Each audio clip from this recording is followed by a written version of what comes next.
Hello everyone.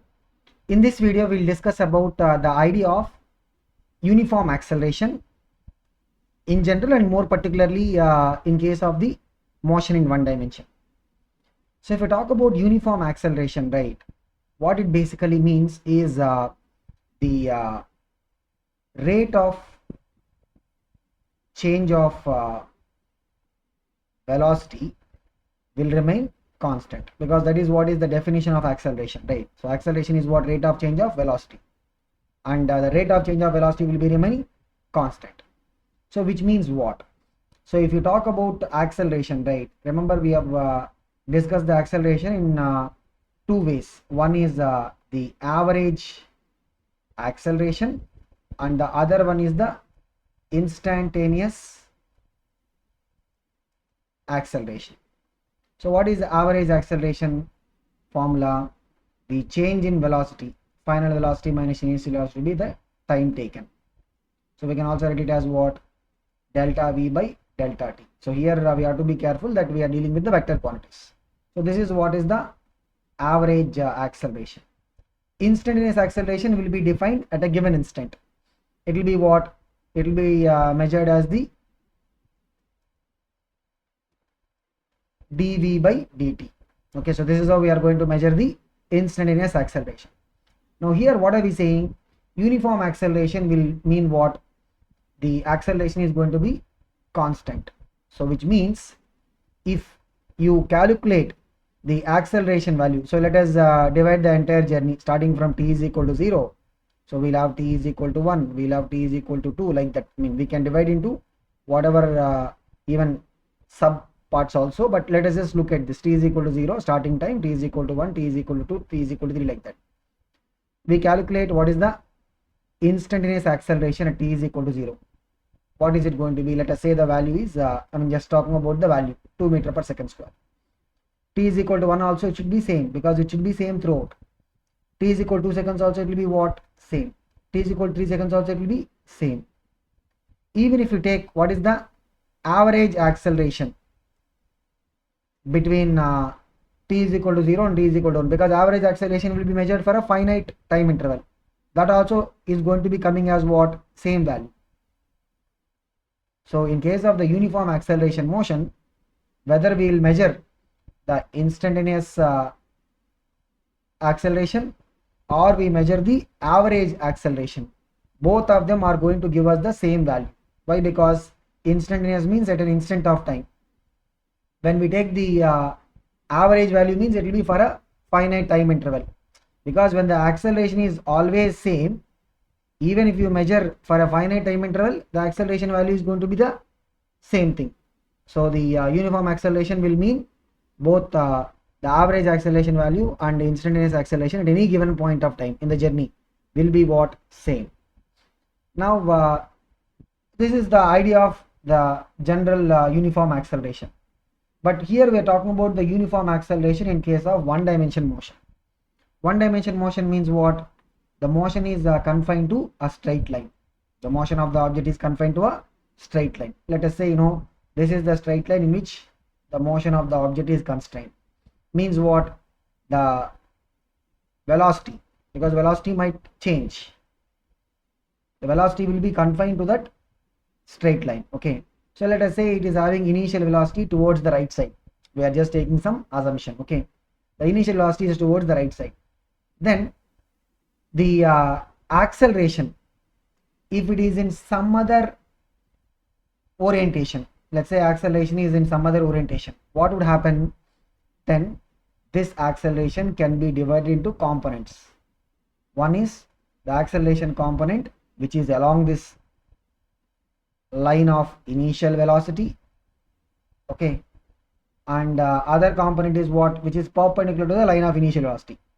So this perpendicular component will be trying to create what? It will try to create motion along that perpendicular direction, isn't it? And if that is happening, means the particle will no longer be able to go in a straight line. The particle will no longer be able to go in a straight line, which means what? The acceleration cannot have any other component. The acceleration should be along the same straight line. Either it can be along the direction of the initial velocity, or it may be opposite to the direction of the initial velocity.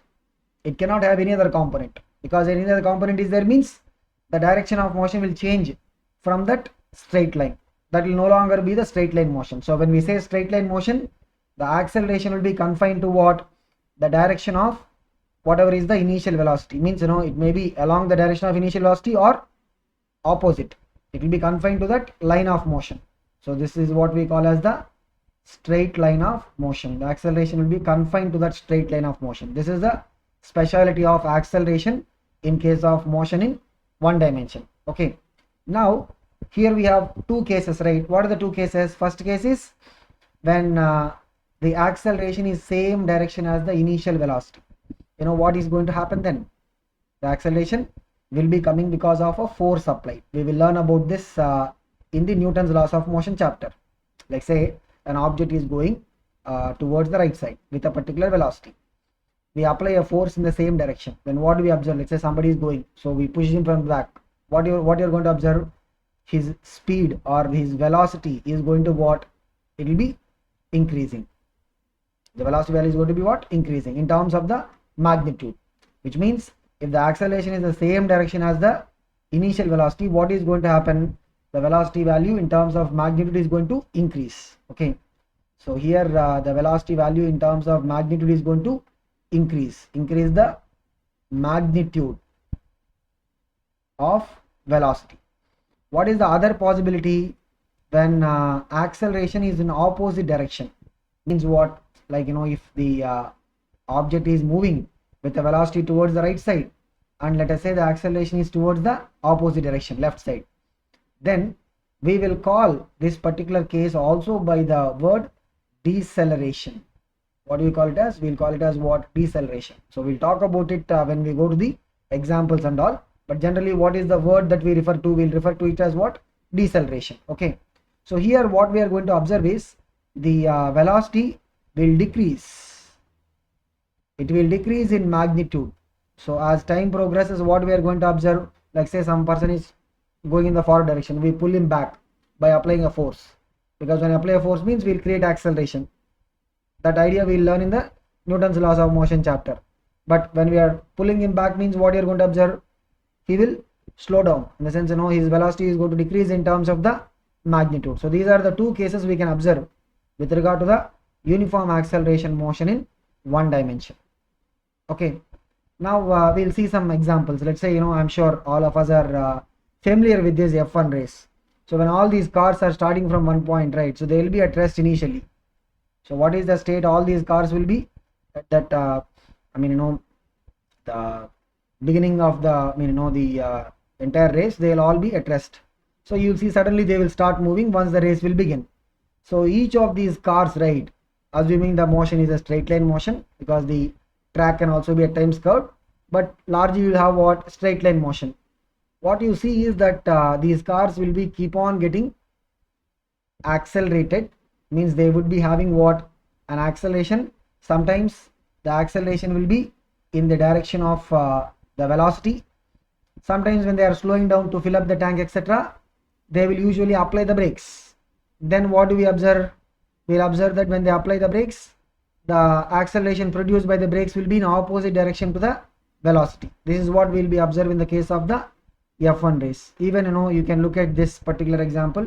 You see there is a car ahead, okay, so which is going very slow, and this truck fellow, if you would not have applied the brake, what would have happened? There could have been a major disaster in terms of the accident happening. So luckily he has applied the brakes at the right time, and we see that the truck has stopped.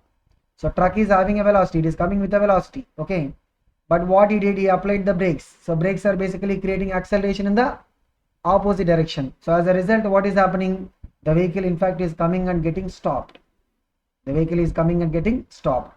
About this we will have a very popular problem that is called as stopping distance problem. So we'll look at it when we go to the stopping distance problem. So basically when you apply brakes, after how much distance the vehicle is going to stop, that is what we call as the stopping distance problem. Okay, so you see the difference in when the F1 cars are getting accelerated, means what? Their speed is increasing or their velocity magnitude is increasing. the acceleration is in the same direction as the velocity. In this case of the truck, when he is applying the brakes, the acceleration produced by brakes is in opposite direction to the velocity. Okay, so these are the two cases which we can think of. Now even we can talk about the uniform acceleration motion in what we call as the vertical motion of an object, under gravity.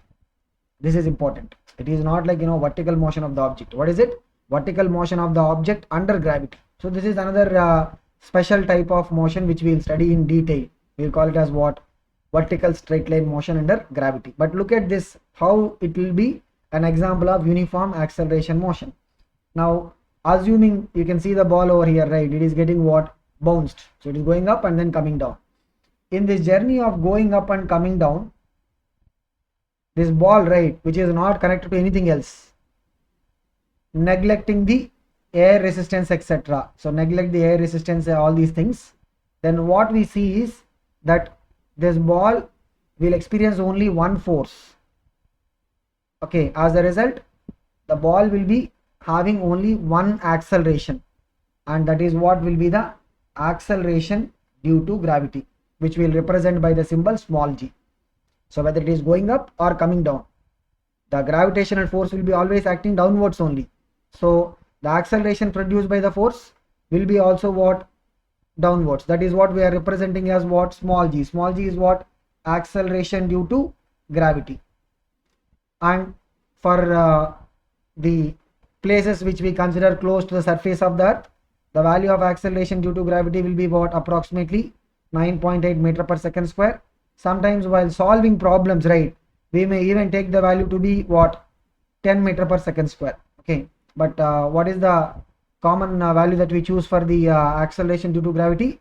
9.8 meter per second square. Okay, so you see whether the ball is going up or coming down, when it is moving under the influence of gravity, nothing else is attached to it, then it is having a constant acceleration of 9.8 meter per second square downwards. So this is also what? This is also a case of uniform acceleration motion in one dimension. Why is it one dimension? Look at it. It is going, after all, in that vertical straight line. So previous example we saw, right, like a vehicle going on the road, we can think of it like what? Horizontal straight line motion. But what is this here? This is a vertical straight line motion. So we are going to discuss in detail about these two, the horizontal straight line motion and then vertical straight line motion. Okay, now the uniform acceleration motion will provide us a simple picture in understanding the relation between variables of motion, because when we look at the non-uniform acceleration motion, right, the relation is going to be a little bit complicated in terms of understanding. But the relation between the parameters of motion, what do you mean by parameters of motion? See, when the journey is starting, so we are calling the velocity at the beginning of the journey as what? Initial velocity. Generally we will represent this by what? U. If you measure the journey for a time t, then let us say the total displacement in this journey is what? S. Always I am putting a bar for the quantities which are vectors. And during this journey, let us say the acceleration is, here acceleration will be what? Constant, because we are talking about the uniform acceleration motion. Let us say the constant acceleration is a, and the final velocity is v. These are the common symbols that we use. So these are what we call as the parameters of motion. So the parameters of motion in case of this uniform acceleration, right, will have a simple relation, and those relation, it will not be like a one relation, we have a set of relations, and those relations between the parameters of motion is what we will be calling as equations of motion. So what are equations of motion? They are nothing but the relations between these quantities, the relations between these parameters of motion. And in the next part video, right, we will derive what will be these relations between the parameters of motion. Okay, we will see in the next video.